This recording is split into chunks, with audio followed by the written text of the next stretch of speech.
Alright, I know this is a week late. Main reason being is because my main computer, I said this in my One Piece reaction. My main computer right now is gone. It's not broken right now, but I'm lending it over to someone right now temporarily, and because of that, I have to use my other computer, which is horrible in comparison. So that's kind of one of the reasons why I'm doing this now and not last week. But anyway, that's yeah. But yeah, anyway, here we are, the final chapter of the Promised Neverland. Now, before I begin, it was really kind of weird in trying to understand whether or not this was the ending or not, because with the way they set up a lot of this after they went to the human world, it honestly, it still does, honestly, even after reading it, it makes you feel as though the story is going to keep going. But I was confirmed by someone, and it was confirmed by the mangaka of the whole Promised Neverland series, that this is the final chapter. And with this being the final chapter, overall, I really enjoyed it. I really enjoyed this chapter. And like, I don't know, it feels weird because like I'm reading it, and it, in a weird way, because of what happened in this chapter happened, it doesn't really feel like the end. It kind of makes you kind of wonder why they kind of set it up like this, even though at the same time I understand. And I'm gonna get to exactly what I mean by that, but pretty much with the final chapter of The Promised Neverland, it cuts back to everyone kind of being like, okay, where's Emma? We're gonna go find her. And pretty much, they now have the help of the Rattray clan, and you know, pretty much Peter Rattray's uncle. He's pretty much kind of like the mediator between them, not really helping them too much, but just making sure that, you know, they don't go overboard or do something that they're not supposed to. But pretty much, all the kids now, they're going all over the world to try to find Emma, but pretty much they can't find her anywhere, even though we know she is in the human world. She's with the old man, whose family and friends unfortunately died when the whole village got burned down by the war.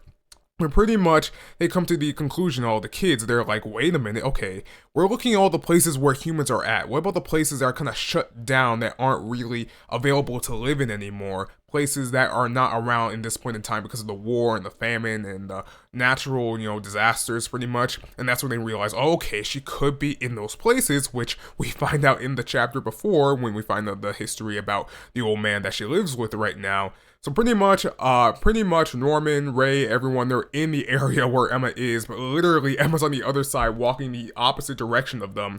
Ray's walking in the other direction. They have no idea about it, and obviously Emma, she knows nothing about it, but Ray, pretty much, they're like, okay, we searched everywhere here. She's not in this town. We searched everywhere. I guess we just gotta keep looking. We're not gonna give up because they care about Emma so much.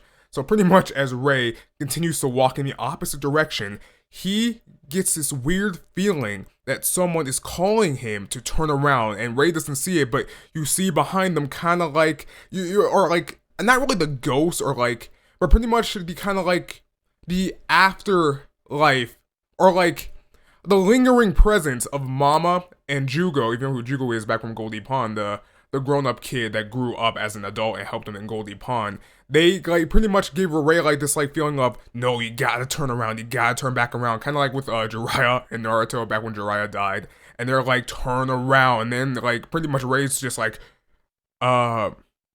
maybe I should go back real quick. I'll be right back. So pretty much he tells everyone, hey, I'm gonna be right back. So he turns around, runs all the way back because he gets that weird feeling, and again, he's not aware of it, but it's from Mama and Jugo. And pretty much he runs back to see, like, is something back there? Is something behind me that maybe I should go look again? And pretty much when he runs back, he sees no one, but he's in front of a shop. So pretty much he's like, okay, I don't see anyone. Maybe it was just my imagination. So he walks back. But as we know, Emma is literally, again, right by him because he ran to a shop and then turned back because he didn't see anything. But Emma's inside of the shop talking to the old man. So it's like, at the time, it's like, dude, she's right there. She's literally right there. Just go into the shop.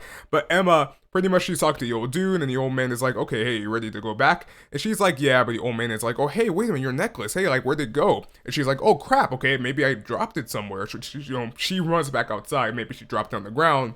She finds it, and then when she lifts up her head, all she sees is everyone staring at her, all of the kids, so it's like, yo, they did it, they found her, they're all just happy, being like, Emma, Emma, but as we already know, Emma's just looking at them like, who are all of you guys? And that's when they all kind of get the bigger picture of what's going on here, where it's kind of like, Oh, that's the price. She, like, pretty much she didn't lie, but the price was she had to forget who we are, who her family is. And it really is a very messed up deal to make. I mean, obviously, like, that was a deal she made with blah, blah, blah.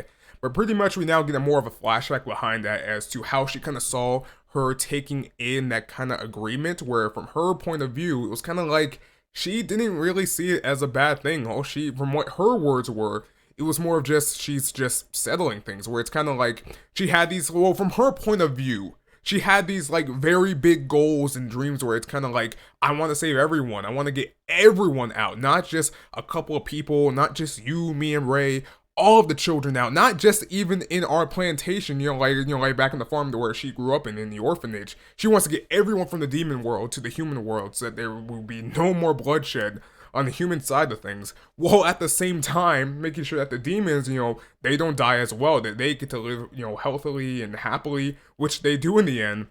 And it was so much to her that pretty much she just saw it as, that's me being kind of selfish. I really took these very big gambles. I wanted these very big things. And of course, it was going to cost something eventually. And she kind of sees it as, this is just my cost. This is just me, finally having to pay for these big wishes and goals that I got to fulfill. So it's not a big deal to me. So, like, it's kind of like seeing more perspective on everything Emma wanted, where it's kind of like from her point of view, she really just saw it as, these are kind of selfish of me, but I just want them anyway. I'll pay the price eventually.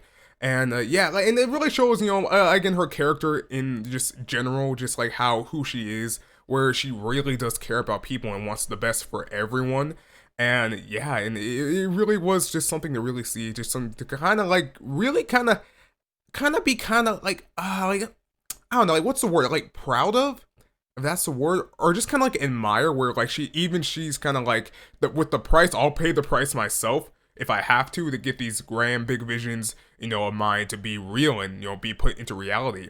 But pretty much, everyone, they're looking at her and they're like, wait, you really don't remember us? Like, you really don't know who we are? And she's like, no. But like, even though she doesn't, she starts getting very emotional, where it's kind of like, man, even though I don't know you guys, something about you guys, every time I look at you guys' faces, I can't help but feel happy, but so sad. And we know as a reader, she's happy because, she's seeing her family again, but she's sad because she doesn't really know them anymore. And it really is sad to see, where it's kind of like, man, that's your family. You knew them your whole life, pretty much everyone your whole life.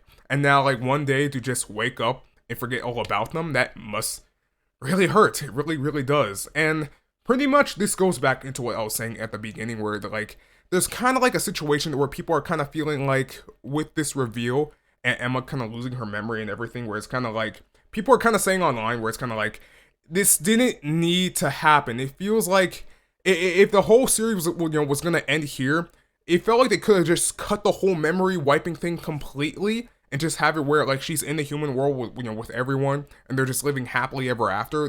People kind of feel like, because they added in the memory loss thing, it's just adding on extra weight to something where there was no weight to be added because of everything that they already went through with all the pain and the fear, especially back in the beginning, where you remember back in the beginning, people don't remember this anymore, but back in the beginning of the series, it was scary because you were scared by Mama. You had no idea what the situation was, the context behind the world that they were in. You knew nothing about that. It was all mind games, trying to like beat her, trying to make sure that they weren't being caught. It was actually freaky back then. Now it's not anymore, but like, in comparison, it was way freakier and scarier back then.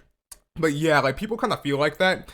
And while I do feel like that to a degree, I have to disagree with them, just because it goes back into the whole thing I was saying earlier, where it was like, she made the promise, there had to be some kind of reward, and that was the reward. Now, people could arguably kind of say, well, what if they actually made blah blah blah say that, like earlier, like back, like when he said, you guys being in the human world, or you guys being in the demon world for all those years, having to suffer, be, like treated like scum, being treated like food, that that was the reward. People are kind of saying also, or kind of like thinking, I'm kind of thinking to a degree, where it's kind of like, well, maybe if he actually made that the kind of like price to pay, that would have been better for the ending. And maybe, but I don't know. I feel like overall this price is still okay, just because there had to be a price. And I don't know. Like, I personally, I just kind of feel like it doesn't rub me the wrong way too much overall. I feel like I don't feel like there's too much of a situation with it. It does feel, and like again, like being honest, it feels kind of weird how like they did kind of shove in the memory loss thing at the like at I don't know, like at like the last second, pretty much. But yeah, it is what it is. It doesn't bother me too much, but yeah, but pretty much Emma, all the kids, they're sad. But then you see Norman, and he's sad too. He's crying, but at the same time, he's like, "I'm so happy you're okay. Yeah, you don't remember us anymore, but you're still here. You're still alive, and that's what matters. And everyone here, we all got to, start living normal lives now. You find out that some of the kids that were like in the really bad plantations are now being taken care of. They're able to walk again. All the normal, or not normal kids, but all the kids that are more able to think, they are now, in school. They're now doing different things. They're learning, doing music, art, stuff like that. And we're all happy, we're all living our lives, and just seeing you here alive, that's what matters. And that's when Emma, she starts crying happily. She's like, you know what, you're right. Even though I don't know you guys, and she doesn't really say this, but like she's kind of like saying it like kind of like in her head. Even though I don't know you guys, I'm still happy to see you guys. And regardless of whether I have my memories or not, we can still make this work. We can still be family. We can still live together. And that's where the final chapter of The Promised Neverland ends. And it really is something, to really enjoy. In my opinion, I really enjoyed it. To a degree, do I feel kind of weird about the memory loss thing to a degree? I kind of do, but kind of don't. I don't know. I feel like it's something I could really think about and kind of debate more to myself and to other people as we go on, kind of looking back on the series. But it doesn't bother me too much. And just seeing everything kind of come up to this point, it really is just something kind of, I don't know, like, it just was kind of, not weird, but just kind of like wow to me, when, just like, seeing the series back from chapter 10, or finding out about the series, reading it back at chapter 10, and then seeing it up to this point now, we're finally at the end. And yeah, that is the final chapter of The Promised Neverland. Overall, and again, like I said before, I enjoyed it. But yeah, with that out of the way, I'm about to go dip, guys. And I hope you all have a great, awesome, and amazing day. And until the next one, guys. Well, not the next one for the series, but until the next video in general on my channel. I'll see you guys next time, okay? Peace.